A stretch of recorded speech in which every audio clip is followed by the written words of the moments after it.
Ask any grieving person and they'd all agree. No matter how much time we are given with those we love, it is never enough. No matter if those we have lost died old or young, suddenly or after a long battle with disease or age, for those of us left behind, all we want is more time. More time to spend with one another, just a few more fleeting moments to convey how much we care for them or miss them. Humans have been desiring these final conversations for as long as we have grieved deaths. Hundreds of millions of people across every continent and throughout time. The aching to connect with our dearly departed is universal.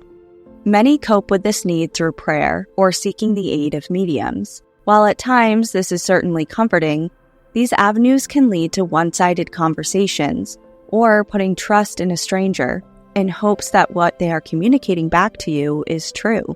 And while this is more than enough for some, others wanted to take it a step further. They wanted to know with absolute certainty they had a direct line to the spirit world and that their person was on the other end, kind of like picking up a telephone and dialing straight to the other side. Hey, now that is an idea. Welcome to National Park After Dark.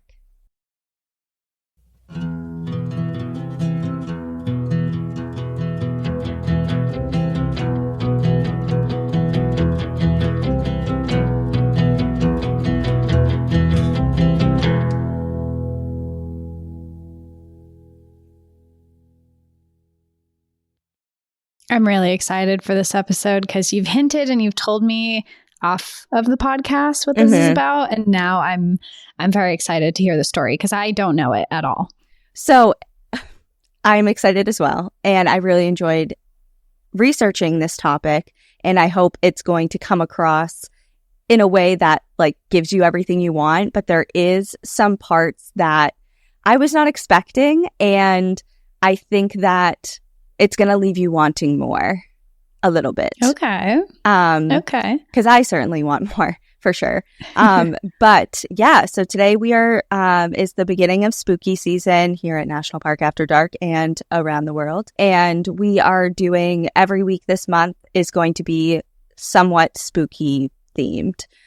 So we've planned out this month to revolve around that in some capacity, except for last week because we took a break. Yeah, if you're looking for an episode that happened last week, it didn't happen.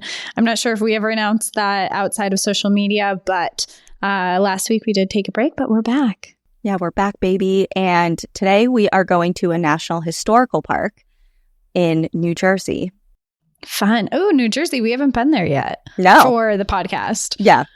I've briefly been there and not for the podcast, but yeah, it's a cool. I've only ever driven through New Jersey. That's my only experience there. Well, it's funny because I was thinking back at our episodes and just confirming we hadn't. And there is another story from New Jersey that I really want to do, oddly enough, that I could have done this month, but I think I'm going to give it a break because I have some other ideas, but it's just fun. Is it the Jersey Devil? It is, yeah, the Pine Barrens. We have people request that all the time, so I think you should do it at some point. I feel like sometimes because I just listen to so many true crime, paranormal mashup, legend lore, historical podcasts, like that story is told so often that I feel that maybe I don't want to like throw my hat in the ring in it in regards to it as well. I'm the person to tell because I haven't listened to any of those and I haven't heard the story a single time. So if you need someone to talk to that has no idea what you're talking about, I'm your girl because I have not heard that story. Okay. Well, I'll consider it. But thank you. Today, we are going back in time to New Jersey. It was a brisk winter night and the wind was howling through the trees when they all gathered. A group of scientific minds shook off the chill of the evening as they stepped into their friend's laboratory at 211 Main Street in West Orange, New Jersey. They had heard rumors of the anticipated demonstration, but their friend had been tight-lipped about his newest project. They settled in as the lights were shut off, and a soft electrical humming noise began thrumming from a machine on a nearby workbench. Next, a beam of light, similar to a motion picture projector, was shot from the device into a photoelectric cell. a device used to convert light energy into electrical energy. From the darkness, the inventor cleared his throat and explained what the audience was seeing. He explained how the machine functioned, that the light on the cell would recognize any disturbance to the beam of light, no matter how small, and that disturbance would then be displayed on a nearby meter, a confirmation to the operator or witness that something was present, even if it could not be seen with the naked eye. The crowd exchanged some confused glances. These components of this new machine were familiar to them, being of the scientific community. Many of the attendees recognized the parts by name, but fashioned together in this way, they were a little bit lost on its purpose. Likely sensing the air of confusion, the great inventor paused, perhaps for dramatic effect or preparing himself for the big reveal, before stating, "I have been at work for some time building an apparatus to see if it is possible for personalities which have left this earth to communicate with us, a machine which could be operated by personalities which have passed on to another existence or sphere." There were likely some looks exchanged amongst the audience, the silent quick glances that conveyed, "What did he just say?" and perhaps some raised eyebrows. This was Mr. Thomas Edison speaking, after all, the Wizard of Menlo Park, one of the greatest inventors of all time, known for his systematic and methodical scientific approach to all things. Equal to his allegiance to the scientific method, however, was his public dismissal of spiritualists, or more specifically, those who claimed to have the ability to speak to the dead. But Edison had another surprise in store for that evening. There were others in the audience that night whom the scientific community by and large had historically not taken seriously. Spiritualists, mediums, clairvoyants, and channelers who had taken to table tipping, tea leaf reading, and Ouija boards to convey messages from the departed. People that for most of this great inventor's life, he had largely dismissed or outright mocked. After all, he was a scientific skeptic, but a scientist through and through, and tonight he needed their help. The lights remained off, candles were lit, and the mediums were invited from their seats to the front of the room. Voices hushed as the mediums gathered, the candles flickered, and the steady hum of the machine filled the air. For decades, Thomas Edison posed questions, the first step of the scientific method. But this night, his question was one that millions of people have pondered, either out loud or privately, for centuries. When a person died, did they truly cease to exist? He wondered if our consciousness disappeared, or did it have an essence of ourselves, our personality? Did it linger in this dimension? Or perhaps, did they somehow become translated into another form of being that reached beyond our five senses? And if the latter was true, could an invention be created to become our sixth sense, a way of perceiving what we could not? Edison had already formed a hypothesis. He believed our memories are groupings of electrons, which he dubbed life clusters, which he claimed defined individual people. Those life clusters, Edison argued, survived past this physical reality and thus could be contacted through a channel of communication, one that he was hoping to create, called the spirit phone, one whose prototype was now sitting before this hushed crowd, humming and waiting as a medium spoke up. "Is there anyone here with us?" The seance, experiment, commenced, and all eyes were glued to the spirit phone, waiting for an answer. I'm so interested in this. Okay, if my history teachers ever taught me this in high school, I apologize, but I feel like I learned a lot about Thomas Edison, and I don't remember learning never about seances. That's so cool. Like, I feel like I've never associated seances and a spirit phone with Thomas Edison. I would 100% agree with that. And there's a reason for that, that we'll kind of get into in a little bit. But this was very under wraps, hush hush, and at the very end of his life. This wasn't something that he was really renowned for, known for. I mean, the guy, like you said, I remember learning about Thomas Edison. Everyone does. I don't remember when, at what point. I'm going to say fifth grade. before this, fourth, fifth, and sixth grade, all three. Before this episode, if somebody came up to me on the street and was like, "Name one thing that Thomas Edison invented," I think I would have just thrown out like I don't even know like what I would have thrown out. Do you know? Honestly, no. I remember he was an inventor. But and that's about it. Yeah. So that's about it. Yeah. So, I mean, if my history teachers ever did mention it, I probably wouldn't remember either, I guess. But yeah, which is kind of embarrassing. It's like actually really embarrassing, especially because as I kept reading more and more about him, it all kind of came back. So it'll come back for you as well. But kind of like I alluded to before, he was for a large part of his life, a big reason you probably didn't hear about this is because he was not in the camp of afterlife belief. And I guess afterlife belief isn't really something that you learn about as an elementary school fourth grader. That as well is also a good point. Yes. So basically, maybe it should be. I feel like in some Montessori school somewhere it is. And I love Montessori schools. I think they're so cool. I know. I wish I could go back in time and be a Montessori school student, but maybe in the next life. So anyways, yeah. What in the world would prompt Edison to attempt such an invention? Despite the last time we may have thought about him, Thomas Edison is in much of our day-to-day lives.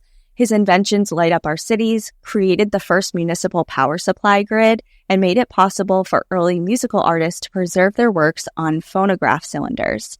His camera was the birth of the motion picture industry. He was co-founder of General Electric.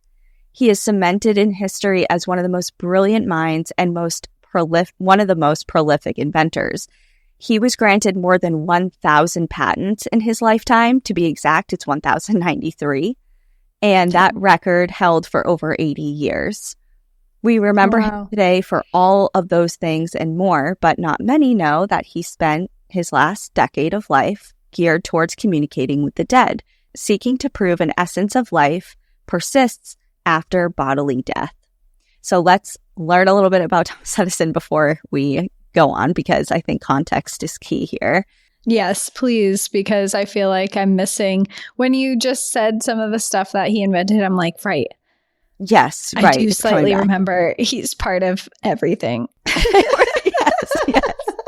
Yeah. So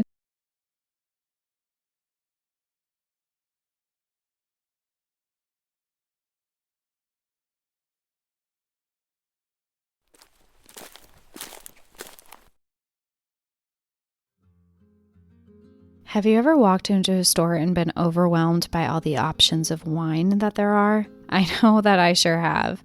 Do I want white wine, red, pink? What is sweet? What is dry? I've walked out just choosing one based on the bottle and not even liking what I chose. That's why I love our next sponsor, Naked Wines. This podcast is sponsored by Naked Wines. Naked Wines is a subscription service that directly connects you to the world's finest independent winemakers so you can get award-winning wine delivered straight to your door. With our code NPAD, you can get 6 bottles for just $39.99. We recently had guests come over, and when they asked for a glass of wine, I was so excited to pull out all my options that Naked Wines had just sent me. I love Naked Wines because I have a hard time knowing what wines I'll like. I know I like them a little sweeter, but that's about it. Naked Wines has a quiz that matches you with the kind of wine that you'll love, so you don't have to go to the grocery store and leave with one that you don't even enjoy. Naked Wines has been around for over 15 years and funds over 90 independent winemakers around the world. Now is the time to join the Naked Wines community. Head to nakedwines.com/NPAD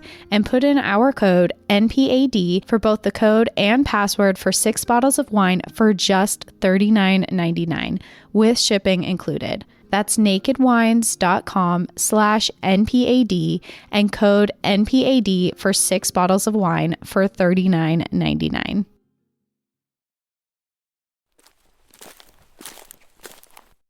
Thomas Alva Edison was born on February 11th, 1847 in his family home in Milan, Ohio. The 7th child to Samuel and Nancy Edison, Thomas was fascinated with the world from the very beginning. His working class family had actually lost 3 children the same year that Thomas was born and decided to move west to Port Huron, Michigan for better employment opportunities and more opportunities for their growing family. By age 7, Thomas was enrolled in a local school, but quickly he turned out to be a quote-unquote difficult student. He was really restless. He was super bored by the curriculum, like bored to tears. He was really fidgety. He just was not interested in anything that class was about. And it got so bad to the point that a teacher kind of called him out in front of everybody, scolded him, and called him out in front of all the other students for his behavior. And when Thomas went home to tell his mom about the incident, she, as a response, pulled him directly from school and took it upon herself to nurture her son's creativity and desire for learning that didn't abide by the standard curriculum and school norms for the time. Wow. From then on, Thomas was homeschooled by his mom, who was a former teacher herself, and his mind blossomed. He became an avid reader, had an exceptional memory, and excelled in all subjects, but none captured his mind as much as the sciences. It wasn't long until he was conducting his own experiments in the basement of his family home in his homemade laboratory. Approaching adolescence, he read the works of Newton, Ben Franklin, Francis Bacon, and Galileo regularly. He taught himself Morse code, and he studied all the time. Like any free hour he had, aside from being homeschooled, he was studying on his own. I wish my brain worked like that. I feel like it would be way too busy. I'm Maybe. good with my level of intelligence. Where it's at. I'm good with that. I don't know. I feel like it's almost a superpower. You can teach yourself Morse code. I can't even teach myself Spanish. Like, I know. Some of us are Ben Franklin's. I mean, Thomas Edison's. See, what am I talking about with the intelligence level displayed? And here we are. It is also very late, and it is been late. other We don't things usually happening. record this late. Yeah. So anyway, excuse me. People are going to be like, you shouldn't be talking about this. Yeah, well, I am. So. So there. Maybe I'm too tired because this is so funny to me. I know. We're losing it a little bit. Okay. So back to Thomas Alva Edison. By the age of 12, he had his first job. He was selling goods on railroad cars. And with his brilliant and entrepreneurial mind, he soon created and reported for and edited and published a newspaper for the train to sell to the passengers that he created himself and sold himself, and kind of started in like one of the first subscription services for all. Wow. He's not even a teenager yet. And he did this all out of the baggage train of the car. Like that's where he produced this newspaper. And the car also served as a mobile chemistry lab for him because, again, he loves science. He's all about it, even when he's working his other job. So he would work, sell newspapers, and then do chemistry experiments on the baggage car of this train. And what a childhood. And at one point he was experimenting with nitroglycerin, and somebody on the train car was familiar with what that was when he like went up to show them, and he freaked out and he threw it outside of the train car, and it exploded and caused like a minor derailment of the train. And then another time he like lit the car on fire through one of his experiments, and needless to say, he wasn't very popular with his bosses anymore, and he was kicked out. If he's lighting the train on fire, I can see why that would not go over too well. Yeah, and he actually he is known for having really bad hearing, and there are a lot of reports, and he has even said a couple of times in different interviews and things like that later in life that during that, when he was getting kicked off the train for like the last time, his boss picked him up by the ear or tugged on his ear really hard to literally throw him off of the train. And that's what damaged his hearing so badly when he was a child. So I thought that was interesting. But going forward, he mastered Morse code and found work as a sort of freelance telegraph operator in several cities and states around the country. By 1869, at the age of 22, young Edison found himself in Boston as a full-time inventor when he received his first patent for an electric vote recorder. Later, he moved to New York and opened up 2 shops in Newark, New Jersey, specializing in telegraphs. He met his future wife there, Mary, in one of the shops when she was 16 and he was 24. They were later married and went on to have 3 children, 2 of whom he nicknamed Dot and Dash as his nod to his love for Morse code. He really loved Morse code. That's a really cute, nerdy thing to do. Dot and Dash, I know, it is cute. But then the third child, Dot and Dash is cute too. And that's it. It's like, and you were an accident. I'm just kidding. While his home life kind of fell a bit flat, he didn't have the best relationship with his wife for quite a while. His professional life really flourished. By now, he had solidified a name for himself and was regarded by and large as a genius. Although it is good to mention that there is a lot of controversy over several of his supposed inventions in regards to whose idea they truly were.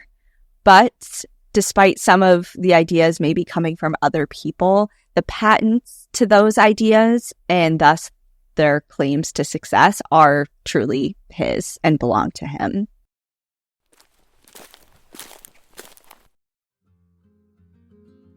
Today's episode is brought to you by Ollie. Clean, fresh nutrition your dog needs in 5 flavors they'll absolutely flip over.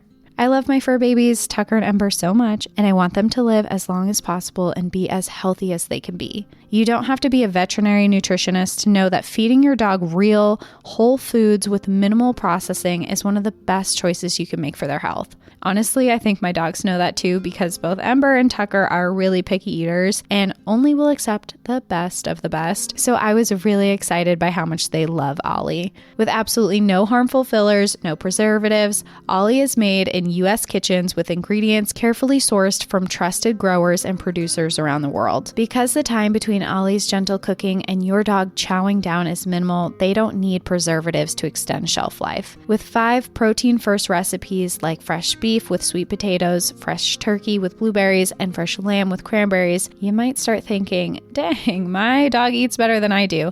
And that's probably true when it comes to Ollie. Ollie is really easy to use. You just fill out Ollie's 30-second quiz and they'll create a custom meal plan based on your pup's weight, activity level, and other information. Then Ollie crunches the numbers and recommends the right recipe and daily portions for your precious pup based on hundreds of thousands of real dog results. For any first-timers, Ollie will send out your pup's first box with 2 weeks worth of meals and a guide on how to gradually switch them over to their new diet. Ollie offers 3 meal plans to choose from, so you can choose between a full fresh plan, fresh topper plan, or a mixed plan with their freshly baked recipes for your special fur baby. They also have treats and supplements. Right now, Ollie is offering a fantastic deal to let your pup taste test a personalized meal plan. So head to ollie.com, tell them all about your dog, use NPAD, and you'll get 60% off your first box of meals when you subscribe today. Head to ollie.com and enter code NPAD to get 60% off your first box. They offer a clean bowl guarantee on their first box, so if you're not completely satisfied, you get your money back. Again, that's ollie.com and enter code NPAD to get 60% off your first box.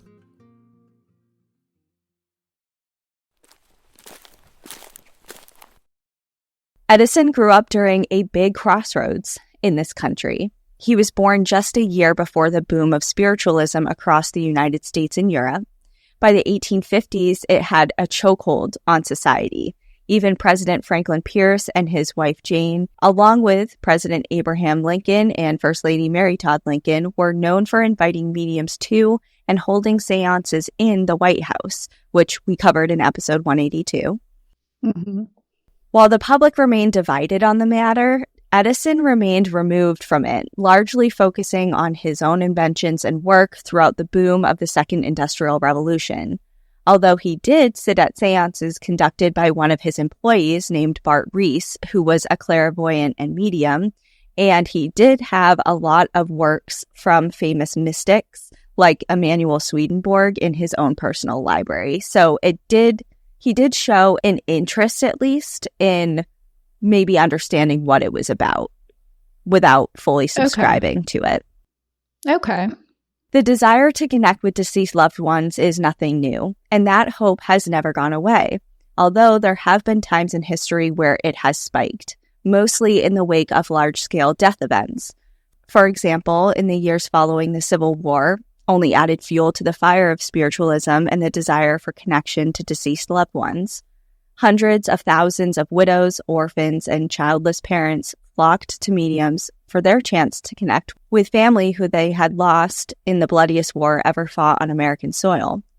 We also covered an episode on that with Two Girls, One Ghost. Mm-hmm. Remember we did that crossover with them? Yeah, it was sometime around this time last year. Yeah, that is true. Throughout all of human history. What was that? Did you hear that? Yeah.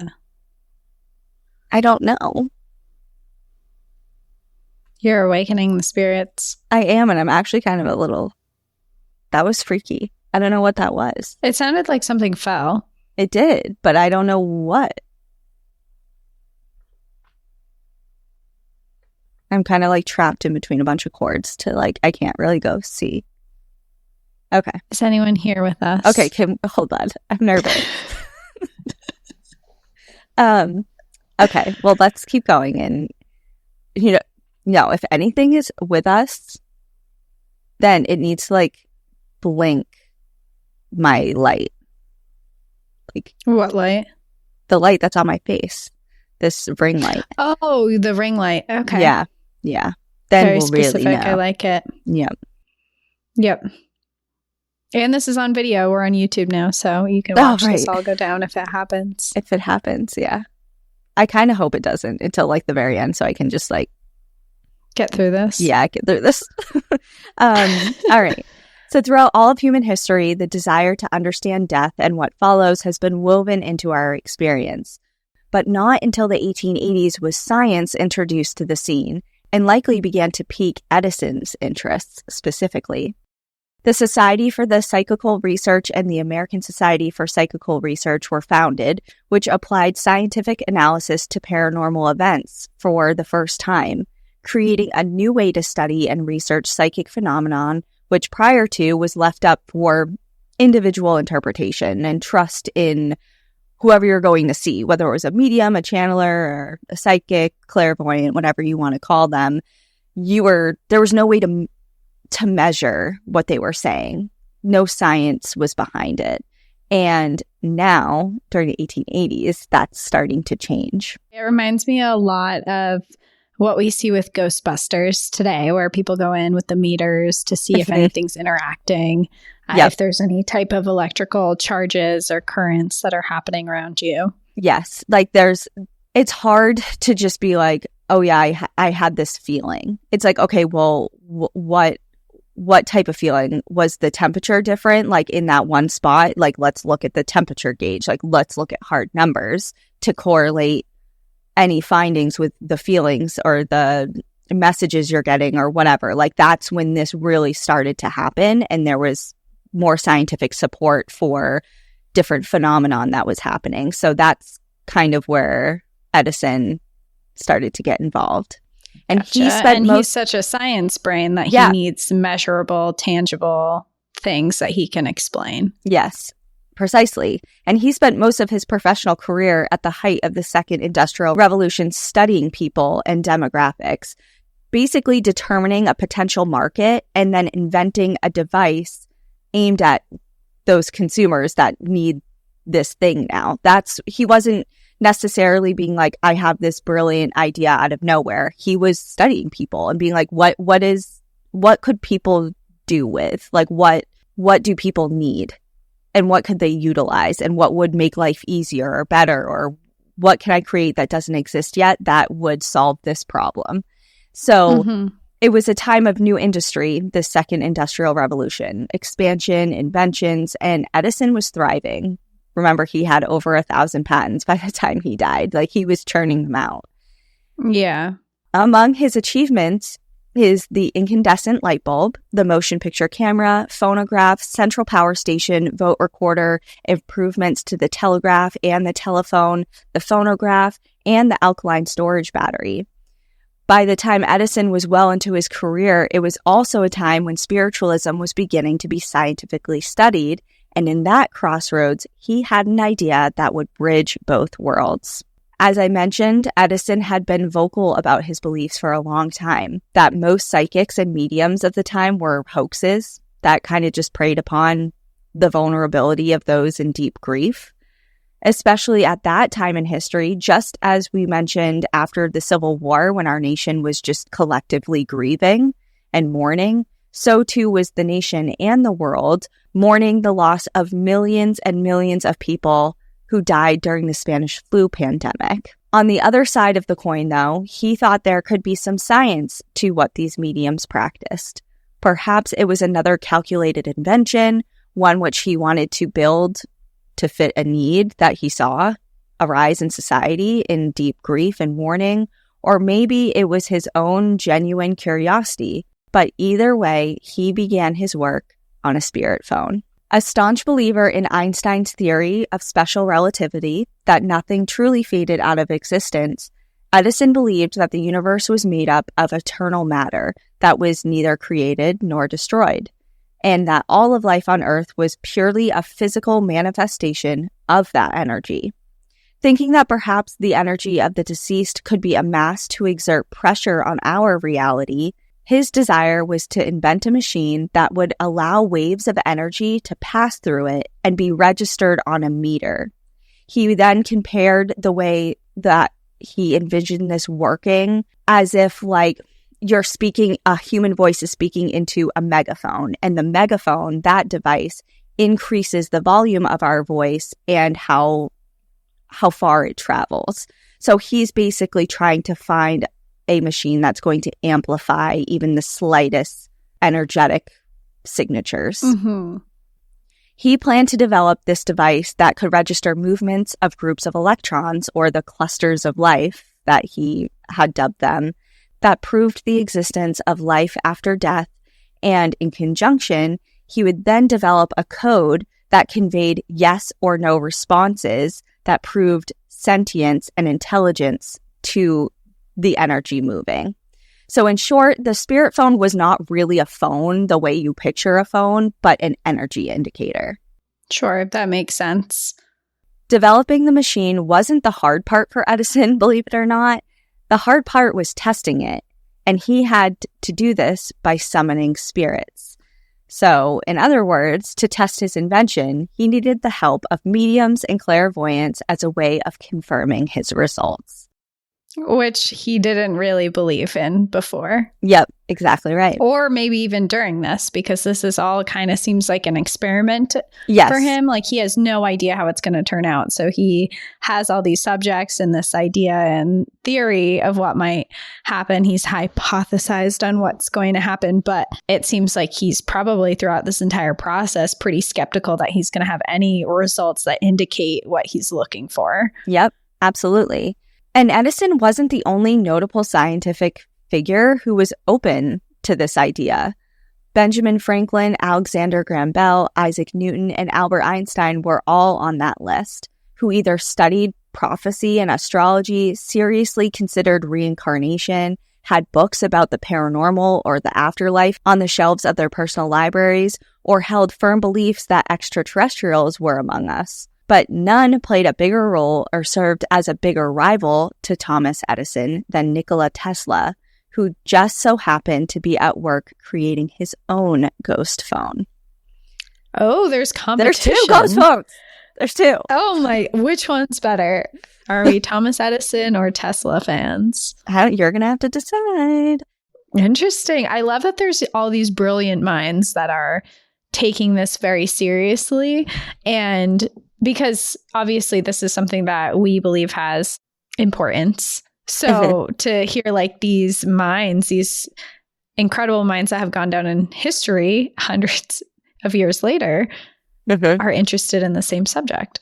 Yeah. And I think that's what was so intriguing about this story is that not that you need backup from others to hold your own beliefs. But when you have people like Thomas Edison and Nikola Tesla and Albert Einstein, you said, and yeah. Isaac Newton, yeah, like, okay, then like you're all in the corner of believing that there is something to this, whether or not it's your exact belief or not. Just to have all of them at least intrigued by the idea it just adds a layer of, I don't know, validity. Validity. Yeah.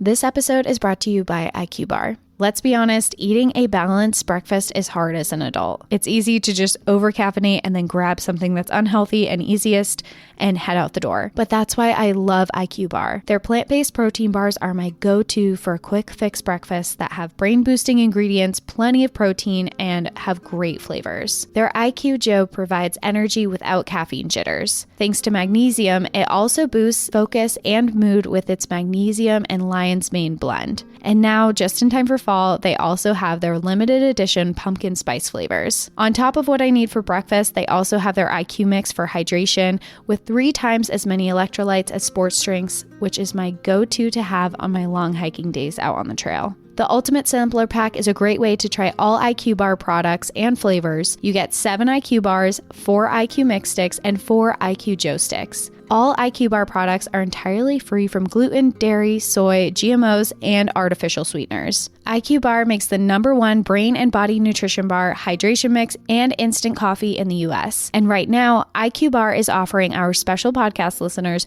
20% off all IQ Bar products, plus get free shipping. To get your 20% off, just text PARK to 64,000. Text PARK to 64,000. That's PARK to 64,000. Message and data rates may apply. See terms for details.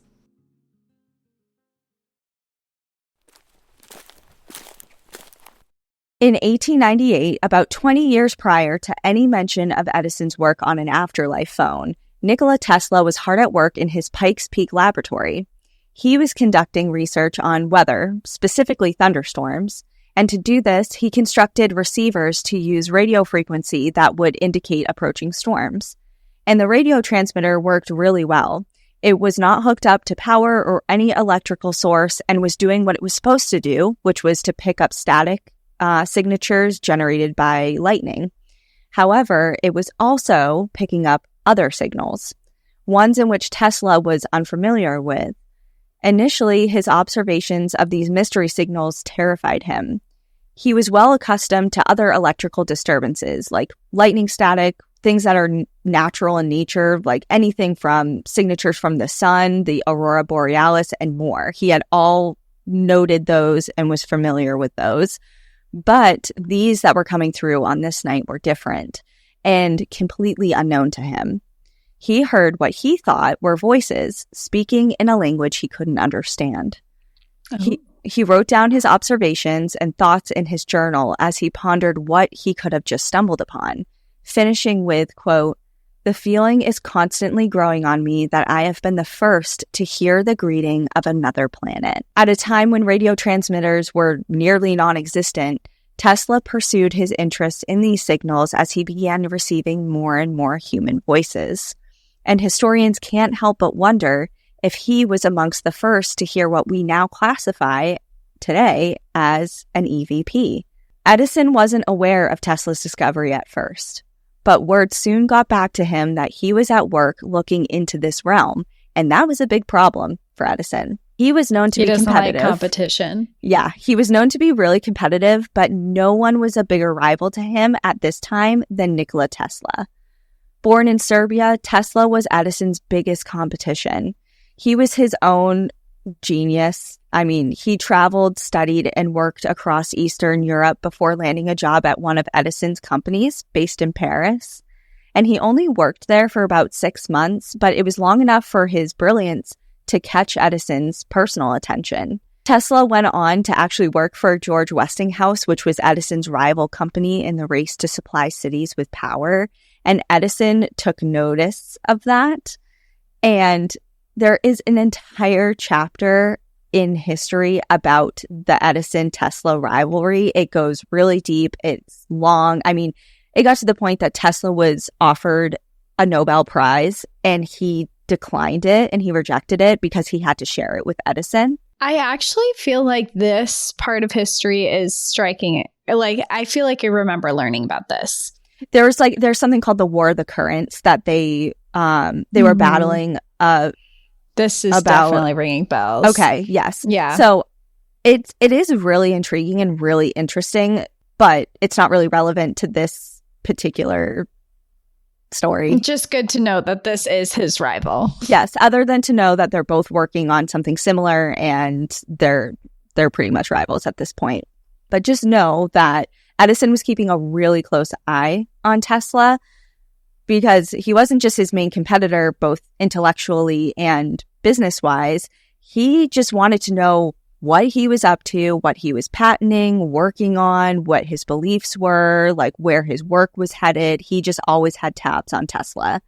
And for the sake of this story, he was extremely interested in Tesla's work on his own ghost phone. Tesla once said, quote, "The day science begins to study non-physical phenomena, it will make more progress in 1 decade than in all previous centuries of its existence." So he was, and if you know anything about Tesla, he is a really interesting historical figure. He was so brilliant, and he's really known in the, I hate to say the paranormal world, but the metaphysical world for like, a lot of people think that he was a clairvoyant and that a lot of his inventions came from like psychic downloads. He saw visions. There was a lot of things going on with him that people are like, something was up with him more than just being an absolute genius. So there's way more to him. That is, if you're interested in learning more about Tesla, I totally would. There's a book I'll recommend after this that I read in part for this episode that goes deep into that realm. But anyways. Very interesting. So Tesla believed that radio waves are eternal and that they could carry messages from other people, extraterrestrials, and spirits. And he was working on his own ghost phone, especially after he made this incidental finding of these disembodied voices. He didn't know where they were coming from, but he wanted to create a machine that could basically tune in to that frequency of disembodied voices from the spirit world, especially after, he thinks he made contact initially. He was very intrigued. And can you blame him? Upon hearing of Tesla's developments in his own laboratory, a fire was essentially set under Edison's butt to get working on his own. So whether or not he had been thinking about this already or kind of had it in the works, hearing that Tesla was now working on this, he's like, oh, I'm really getting this down. So I'm going to do it and I'm going to do it better. Right. And faster.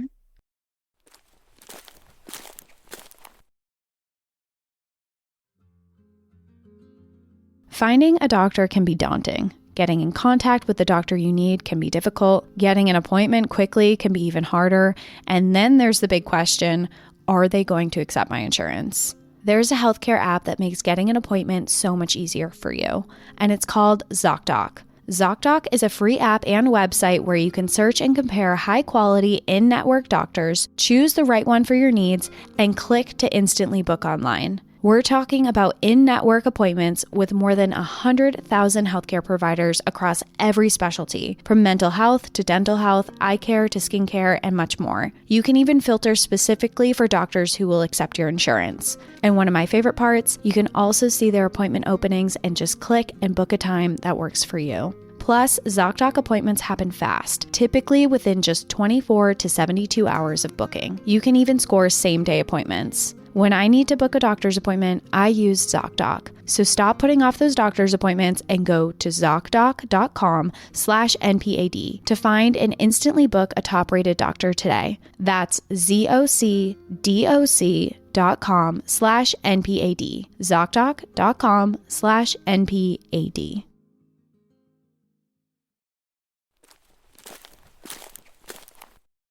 The two inventors worked privately on their own instruments, Tesla on a radio, and Edison more on that energy indicator that I described before, both with the goal of proving there is more to life than here in the physical world.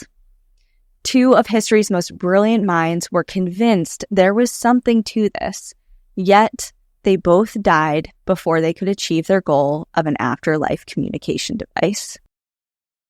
Wait, they're not even alive for this invention? They both died before they could do the spirit phone or anything? Yeah. So, what I was describing before of that night with Edison, and he had the little prototype. It was a prototype. It's not like he created this and it worked. It was just the beginnings of a project. Oh, okay. All right. Plot twist. Thomas Edison speaks on the spirit phone. Imagine. While Tesla's personal notes detailed their rivalry on the subject, Edison's estate deleted all mentions of the ghost phone from all of his notes, personal diaries, and research. We know that he was working on developing it, and his stance on the afterlife communication based on Tesla's accounts and interviews that Edison gave to a major newspaper at the time. But strangely, after his death, all the evidence of one of his final projects was just completely erased. The Edison estate claims to not have seen any evidence of designs or prototypes in any of Edison's work, despite the interviews that he gave in the 1920s, stating that he was working on such a device and detailed that quote-unquote seance. I wonder why they would delete all that information. Do you know? I don't know. It's sketchy. The seance that winter evening went for hours, but didn't produce any results that Edison could accept. While both Edison and Tesla's hopes for communication with the dead were never realized, you can visit the place where Edison worked on the device and invented so many others. His laboratory closed its doors soon after his death, but reopened as a museum in 1948. In 1962, it was designated as a National Historic Site and finally declared part of the National Park System in 2009. Thomas Edison National Historical Park is located in West Orange, New Jersey, and is the site where he lived and worked from 1886 until his death. You can tour his laboratory, a 3-story building that held a research library, machine shops, Edison's personal office, space for experiments, and various research projects where different small teams of his employees worked on aspects of projects while he made his daily rounds. The laboratory complex where he developed the phonograph, storage battery, and the motion picture camera, and then Glenmont, which is his personal residence, are both open for tours and in near original condition. Although it's advised that you reserve tours for the Glenmont Mansion, his personal home, they're not required, but if you want to go, definitely book them in advance because there's really high demand for them. It's all over the National Park Service site. Like if you want to get into his home, you got to book it way in advance. Interesting.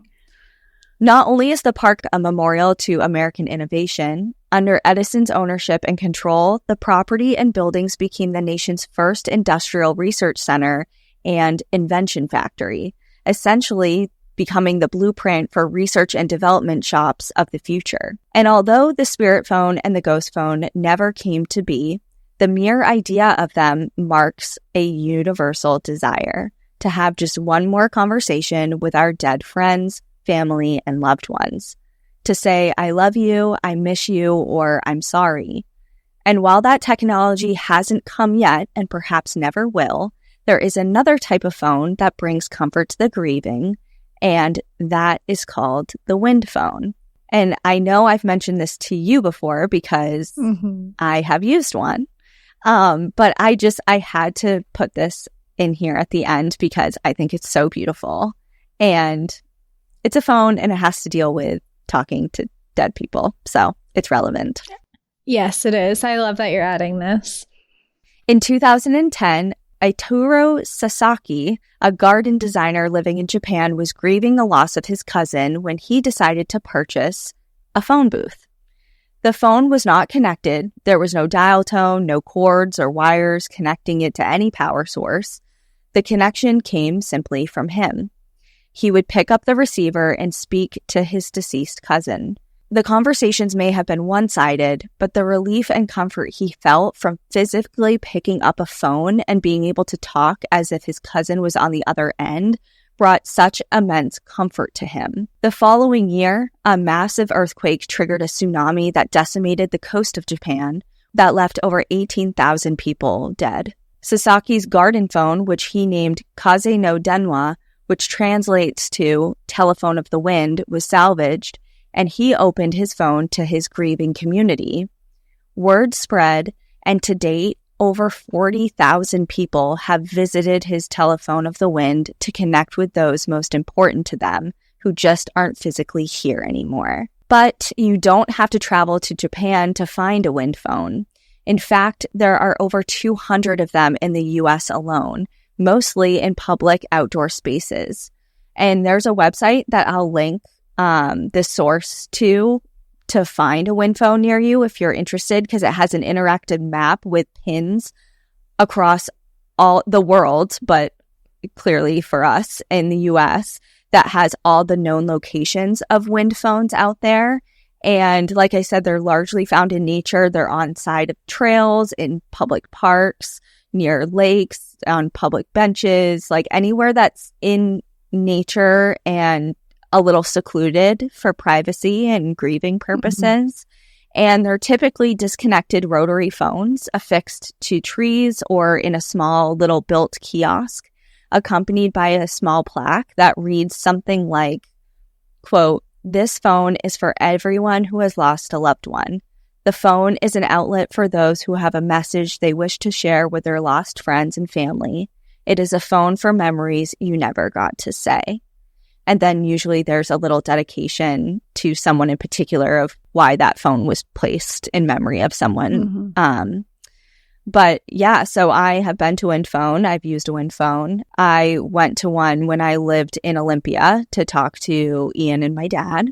And it's a really therapeutic experience. And if you are interested, the New England area is full of them. Full.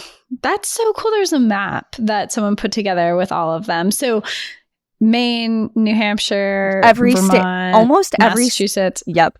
Almost every state in the US, aside from New Mexico, I want to say New Mexico, Utah, I don't know, a couple out west don't have them, or at least don't have them marked yet. But the woman who runs this site, her name is Amy, and she started compiling them and runs it actively after one of her daughters passed away, and she became really involved in the Wind Phone. So yeah, you can look them up, and there's one like 20 minutes from me that I had no idea Have you been about. to it? No, I didn't know until I looked at this map. Oh, wow. Yeah, that's so interesting. There's a few in Vermont. I think there's 4 or 5 in Vermont. That doesn't surprise me. Vermont has little things like that. There's actually, it's not a phone, but in Vermont, Al actually stumbled across it.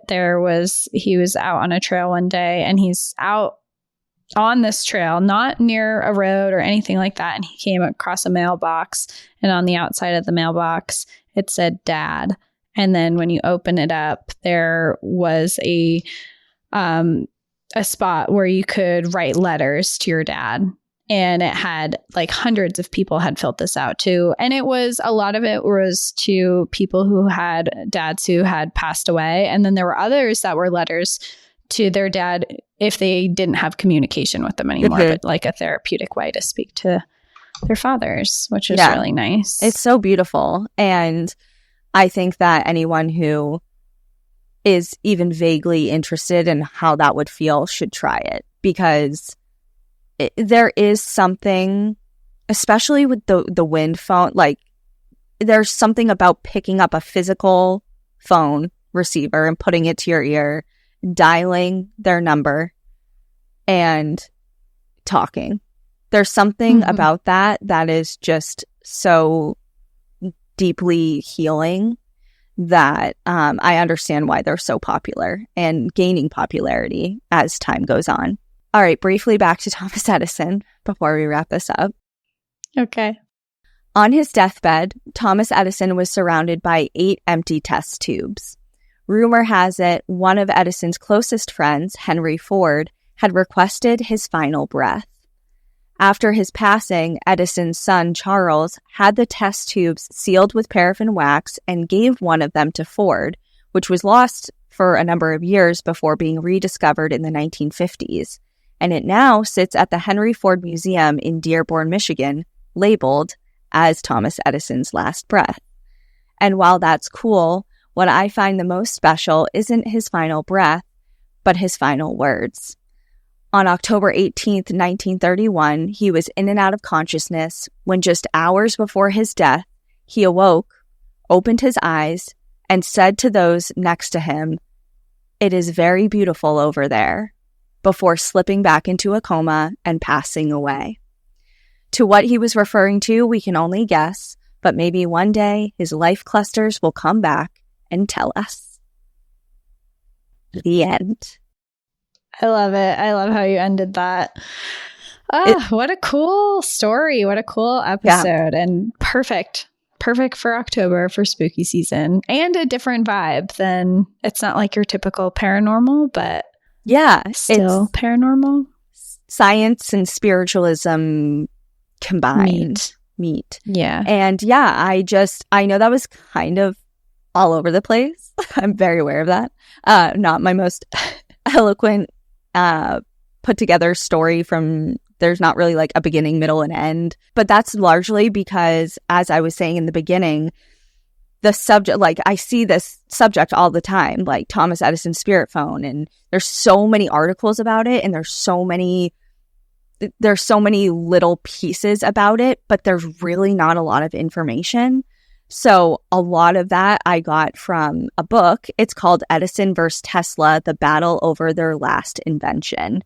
And yes, it has to do with the spirit phone, but largely it's about both of their lives and their rivalry and their inventions and their beliefs and what they did for the world as far as what they brought to life from their minds. And it's a really interesting book. And I know that, it kind of was just like, here's the spirit phone, kind of, not really at all. But I think it was worth telling, and it's interesting. It's an interesting piece of history that the National Park Service preserves now through a National Historical Park. And it's cool. It's so funny because I was so interested in this topic and what you were talking about that I almost forgot that there was a tie to a national park. And then towards the end there, you're like, oh, and this National Historic Park. And I'm like, oh yeah, National Park After Dark. Like this has a tie to a national park somewhere in here, but where is it? I almost forgot that was there, but it's really cool. Next time we're in New Jersey. Which I feel like we're going to New York at some point soon, right? So, we've been saying that for like 3 years. So we'll soon when we go, maybe we'll pay them a visit and ask them directly about Edison's spirit phone and make them uncomfortable. And they'll be like, that isn't real. That doesn't exist. Sure. And then there'll be like, wink, wink, wink. We get it. There'll be like someone official that comes up to us after and be like, it doesn't exist. Yeah, it's like right. I can't wink that well, but anyways, yeah. So great. Thanks for hanging in there and learning about Thomas Edison again for maybe the first time in 25 years, like me, like us. Literally, it's been so long. It's so long. Yeah. So anyway, yeah, that book, I'll link it because it was really cool. Even if I only read about 75% of it because it got real science heavy and invention heavy. And you just heavy. needed the bits and pieces for this specific story. Yeah. But if you're into this whole thing, definitely pick it up. But anyways, that's it. And we'll see you next week. Yeah, we'll be back next week for sure. In the meantime, enjoy the view.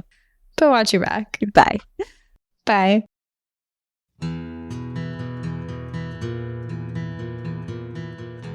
Thank you so much for joining us again this week. If you have a trail tale or story suggestion, send us an email at stories@npadpodcast.com. Follow us on Instagram and Facebook at National Park After Dark and on Twitter at NPAD Podcast. Join our Outsiders Only community on Patreon or Apple subscriptions to listen ad-free, unlock monthly bonus episodes, and exclusive content. And remember, when you support our sponsors, you are supporting our show. For our exclusive discount codes and source information from today's episode, check out the show notes. For more information on our show, our book recommendations, merch updates, and more, visit our website at npadpodcast.com. And please rate, review, and subscribe from wherever you listen to podcasts.